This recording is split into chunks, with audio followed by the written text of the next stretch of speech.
Salam, Bapak Ibu, saudaraku yang terkasih dimanapun berada.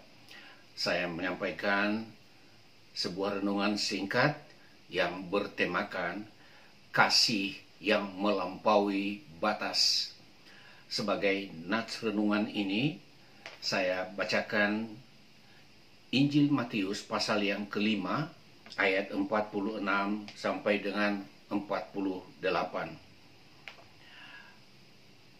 Yesus berkata demikian, "Apabila kamu mengasihi orang yang mengasihi kamu, apakah upahmu? Bukankah pemungut cukai juga berbuat demikian? Dan apabila kamu hanya memberi salam kepada saudara-saudaramu saja, apakah lebihnya daripada perbuatan orang lain? Bukankah orang yang tidak mengenal Allah pun berbuat demikian? Karena itu haruslah kamu sempurna, sama seperti Bapamu yang di surga adalah sempurna." Saudaraku yang terkasih, salah satu kebutuhan manusia yang sangat fundamental dan bersifat universal, yaitu kebutuhan untuk disayangi, kebutuhan untuk dikasihi, diperhatikan, dan dipedulikan. Bila mana kebutuhan ini tidak terpenuhi, maka suasana hati, sikap, dan jiwanya akan mengalami ketidakseimbangan. Merasa ada sesuatu yang kurang di dalam kehidupannya. Kasih yang melampaui batas yang dimaksudkan di sini bukan kasih dalam pengertian pelanggaran etika moral. Tetapi yang dimaksudkan di sini adalah kasih yang melampaui batas dalam pengertian kasih manusia dalam segala keterbatasannya.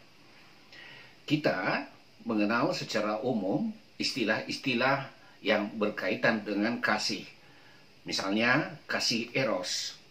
Ini kasih antar lawan jenis, suami istri, antar pasangan atau kekasih dengan kekasihnya. Dan ini tidak mungkin dilakukan di luar itu, karena kasih yang seperti ini terbatas dalam hubungan cinta antara dua pribadi.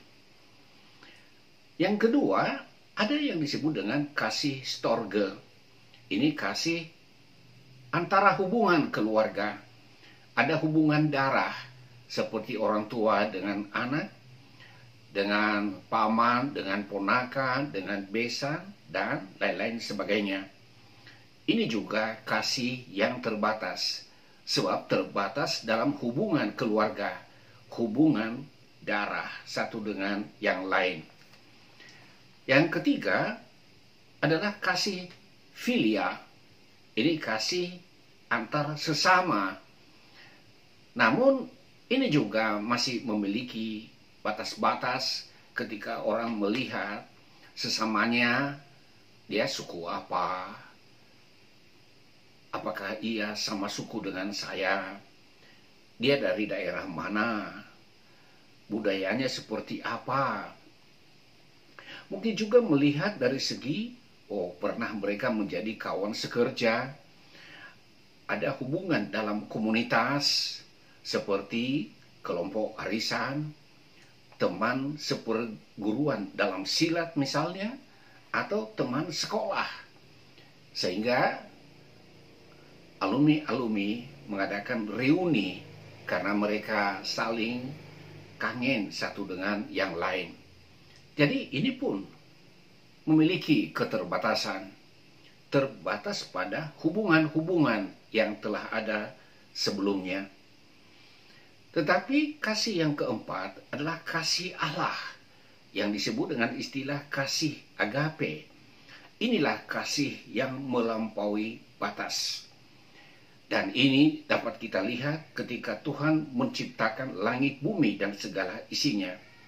Ia menerbitkan matahari bagi orang jahat dan orang baik, dan juga ia menurunkan hujan bagi orang benar dan orang yang tidak benar. Hal ini Yesus katakan di dalam Matius pasal 5 ayat yang ke-45. Karena dengan demikianlah kamu menjadi anak-anak Bapamu yang di surga, yang menerbitkan matahari bagi orang yang jahat dan orang yang baik, dan menurunkan hujan bagi orang yang benar dan orang yang tidak benar. Inilah salah satu ciri khas daripada kasih Allah, yang memberikan berkat dan memberikan kebutuhan manusia tanpa membeda-bedakan. Tidak membedakan suku, bangsa, agama, warna kulit, dan lain-lain sebagainya. Di sini dikatakan bahwa untuk menjadi anak-anak Bapa di surga, kita harus meneladani kasih Allah yang demikian, seperti tertulis di ayat 48. Karena itu haruslah kamu sempurna, sama seperti Bapamu yang di surga adalah sempurna. Kalau kita berkata dengan jujur, siapakah di antara kita yang sudah mencapai tingkat kesempurnaan? Pasti jawabannya tidak ada. Tetapi kesempurnaan ini menjadi sasaran atau menjadi tujuan yang hendak kita capai. Perlu kita pahami seperti yang dikatakan oleh Tuhan Yesus tadi, bahwa menjadi anak-anak Bapa di surga tidak boleh menjadi seperti atau sama dengan pemungut cukai yang hanya mengasihi orang yang mengasihi mereka. Tetapi orang yang tidak mengasihi mereka, mereka memiliki sikap yang sangat berbeda. Kita juga tidak boleh menjadi sama atau seperti orang-orang yang tidak mengenal Allah, yang hanya memberikan salam kepada saudaranya, tetapi kepada yang lain yang berbeda dengan dia, berbeda kepercayaan dengan dia, dia bersikap acuh. Atau mungkin dia merasa bahwa memberikan salam itu adalah suatu tindakan yang bertentangan dengan kekudusan hidupnya.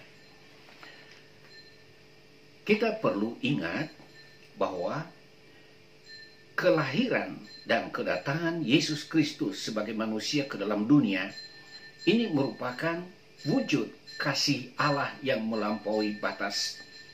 Sebab ia mengutus juru selamat supaya orang yang percaya kepadanya tidak binasa, melainkan beroleh hidup yang kekal. Hal ini ditulis oleh Yohanes dalam Injil Yohanes pasal 3 ayat yang ke-16. Yesus di dalam kehidupannya selama berada di atas bumi melayani dan menyembuhkan orang-orang sakit tanpa membedakan warna kulit, membedakan suku, apakah ia orang bersunat atau tidak bersunat, apakah kepercayaan yang dianutnya, adakah ia percaya kepada Allah yang esa atau ia percaya kepada berhala-berhala, kepada dewa-dewa. Yesus tetap mengasihi semua orang dan memberikan pelayanan, termasuk pelayanan kesembuhan bagi mereka tanpa melihat perbedaan.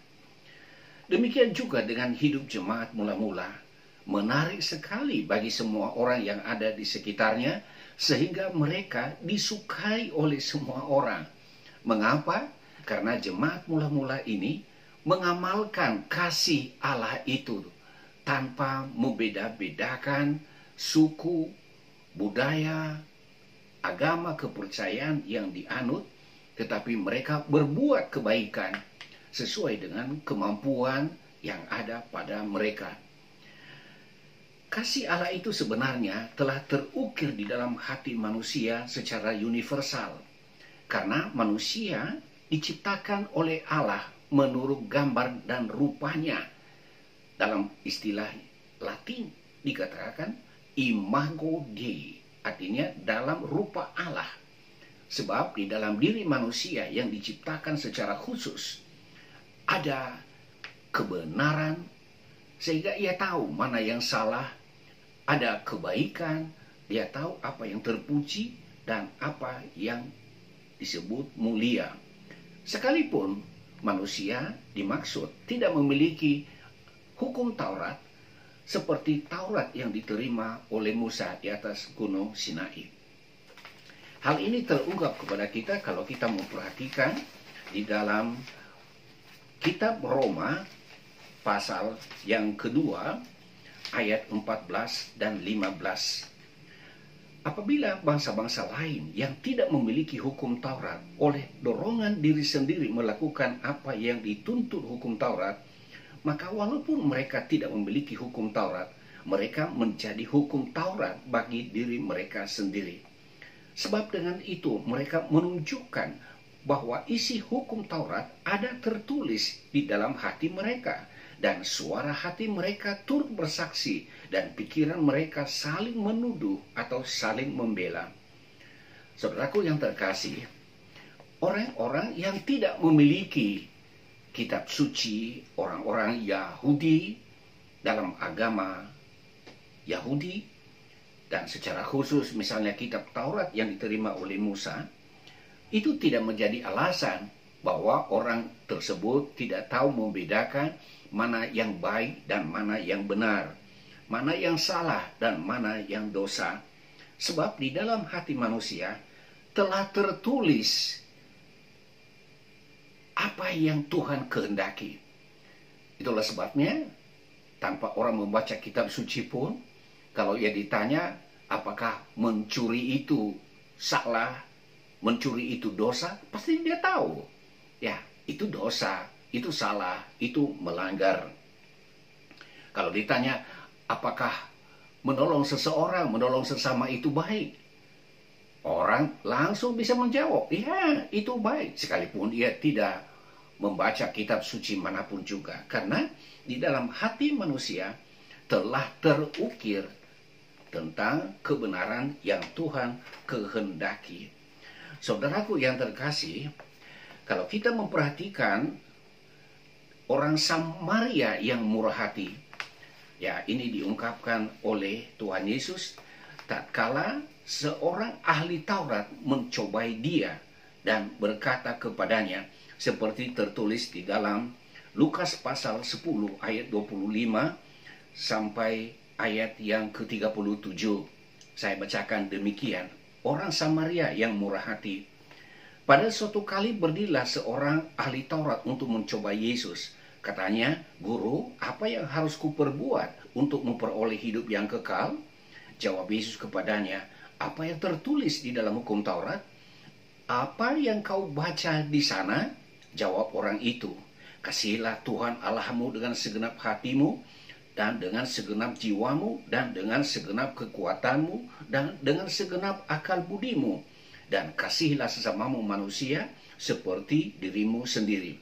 Kata Yesus kepadanya, "Jawabmu itu benar.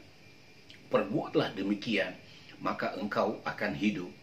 Tetapi untuk membenarkan dirinya, orang itu berkata kepada Yesus, "Dan siapakah sesamaku manusia?" Jawab Yesus, "Adalah seorang yang turun dari Yerusalem ke Yerikho. Ia jatuh ke tangan penyamun-penyamun yang bukan saja merampoknya habis-habisan, tetapi yang juga dipukulinya, dan yang sesudah itu mereka meninggalkannya setengah mati. Kebetulan ada seorang imam turun melalui jalan itu. Ia melihat orang itu, tetapi ia melewatinya dari seberang jalan. Demikian juga seorang Lewi datang ke tempat itu. Ketika ia melihat orang itu, ia melewatinya dari seberang jalan. Lalu datang seorang Samaria yang sedang dalam perjalanan ke tempat itu, dan ketika ia melihat orang itu, tergeraklah hatinya oleh belas kasihan. Ia pergi kepadanya, lalu membalut lukanya. Sesudah ia menyiraminya dengan minyak dan anggur. Kemudian ia menaikkan orang itu ke atas keledai tunggangannya sendiri, lalu membawanya ke tempat penginapan dan merawatnya. Keesokan harinya ia menyerahkan 2 dinar kepada pemilik penginapan itu. Katanya, "Rawatlah dia, dan jika kau belanjakan lebih dari ini, aku akan menggantinya waktu aku kembali." Siapakah di antara ketiga orang ini menurut pendapatmu adalah sesama manusia dari orang yang jatuh ke tangan penyamun itu? Jawab orang itu, "Orang yang telah menunjukkan belas kasihan kepadanya." Kata Yesus kepadanya, "Pergilah dan perbuatlah demikian." dari apa yang telah disampaikan oleh Tuhan Yesus, ia berbicara tentang orang yang menjadi korban perampokan dan tindakan kekerasan, babak belur. Dan datanglah seorang imam. Imam yang dimaksudkan di sini adalah imam di dalam agama Yahudi. Ia lewat dan ia melihat, wah, ada orang yang sedang korban perampokan, babak belur. Tapi ia bukan datang menolong orang ini. Justru ia melewati jalan lain, melewati jalan yang lain. Dia tidak mau ambil pusing. Padahal ia seorang imam loh. Yang namanya imam dalam agama Yahudi, hukum Taurat, firman Allah itu mereka tahu, itu semua ada di kepala mereka. Tetapi ketika dihadapkan dengan kenyataan di lapangan, apa yang diajarkannya hanya suatu teori belaka. Hasilnya nol besar. Nah, ini berbicara tentang imam. Saudaraku, saya ingat Bapak Jenderal Dudung Abdurrahman saat ia masih sebagai Pangdam, pernah ia berbicara bahwa katanya seorang imam itu hatinya baik. Imam itu sikap, tutur katanya, tindakannya baik, dan menjadi teladan bagi umat. Apa yang dikatakan oleh Pak Dudung Abdurrahman itu betul. Saya kira kita semua memiliki pandangan yang sama. Tetapi dalam kenyataannya, imam yang disebutkan oleh Tuhan Yesus tadi tidaklah demikian. Ia tidak menghiraukan orang yang sudah terkapar di jalan itu sebagai korban kekerasan dan perampokan dari orang-orang yang tidak bertanggung jawab. Demikian juga dengan seorang Levi. Levi adalah salah satu suku dari ke-12 suku Israel yang Allah tetapkan bahwa ini menjadi suku yang akan melayani Allah. Ya, apakah mereka tahu firman Tuhan tentang mengasihi Allah dan mengasihi sesama manusia? Pasti mereka tahu. Tetapi ketika mereka dihadapkan dengan kenyataan sehari-hari, mereka menghindar dan tidak mau memberikan apa yang seharusnya dibutuhkan oleh korban perampokan itu. Ia pergi dan melewati jalan seberang sana. Bapak, Ibu, Saudaraku yang terkasih dalam Tuhan Yesus, beberapa tahun lalu, itu tahun 2018, ketika anak saya yang sedang sekolah di SMA Negeri 50 Klender, Jakarta Timur, ditanyain oleh seorang ibu, adalah ibu daripada teman sekelasnya. Aras, biasanya kamu diantar oleh bapamu. Kenapa kali ini kamu datang sendiri? Ya, anak saya berkata, bapakku lagi sedang kurang sehat. Lah, tahu-taunya sekitar jam 9 pagi, ada SMS dari seorang ibu berkata, Pak Duru, ada ya di alamatnya di Jatinegara? Iya Bu, saya ada di sini. Oh iya, ini saya tanya aja. Ya, kepengen mau main ke sana. Ya baik Ibu, silakan datang. Dan ketika mereka datang, bukan seorang yang datang, tapi ada 7 orang ibu-ibu, semuanya berjilbab. Dan mereka datang bertemu dengan saya. Ya, mereka membawa buah-buahan, mereka membawa kue juga.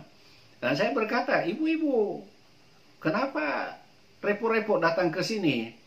Kami tidak tenang kalau kami tidak melihat sendiri bagaimana sesungguhnya kondisi bapaknya Aras di sini karena kami dengar dari putranya tadi bahwa bapak kurang sehat.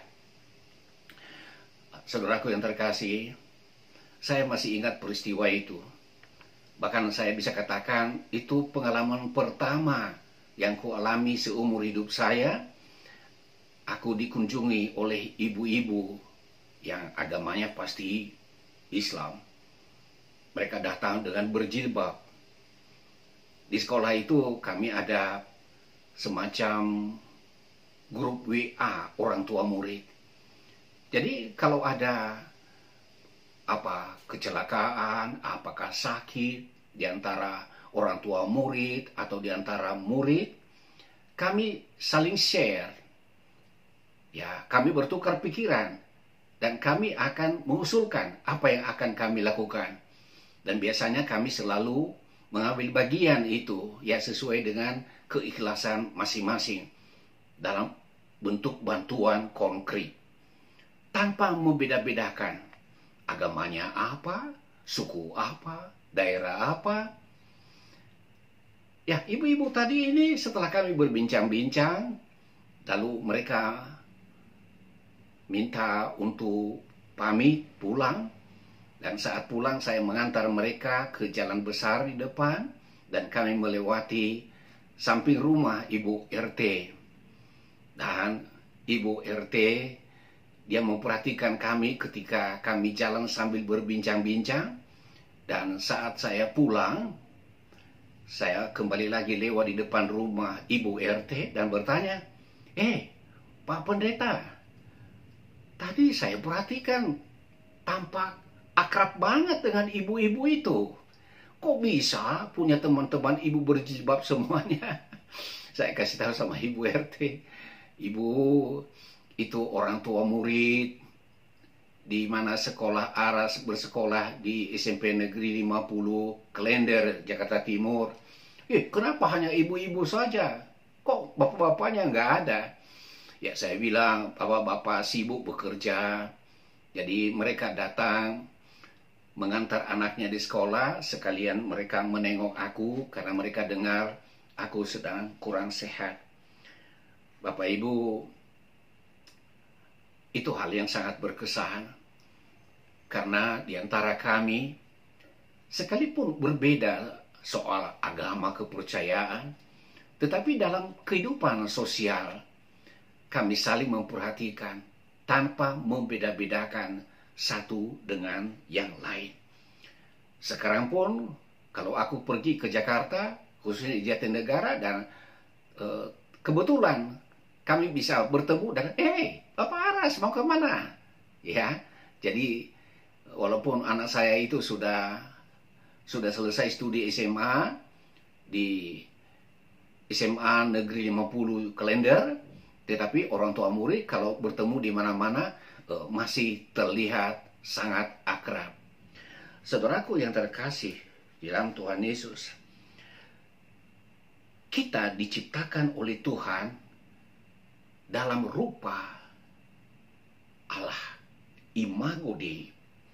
Kita diciptakan untuk memuliakan Dia dan menjadi media untuk memantulkan atau memancarkan kasih Allah yang tak terbatas itu, yaitu kasih yang terukir di dalam hati kita masing-masing. Tuhan menghendaki agar kita mengamalkan kasih yang tak terbatas itu, kasih yang melampaui batas-batas, agar Tuhan dimuliakan. Dan perintah Allah untuk mengasihi sesama manusia tidak hanya ada di bibir kita, tetapi kita praktekkan dalam kehidupan nyata, dalam kehidupan sosial antar sesama. Kiranya renungan firman Tuhan yang singkat ini menjadi berkat bagi Bapak, Ibu, Saudara yang terkasih dimanapun berada. Tuhan memberkati kita semua. Amin.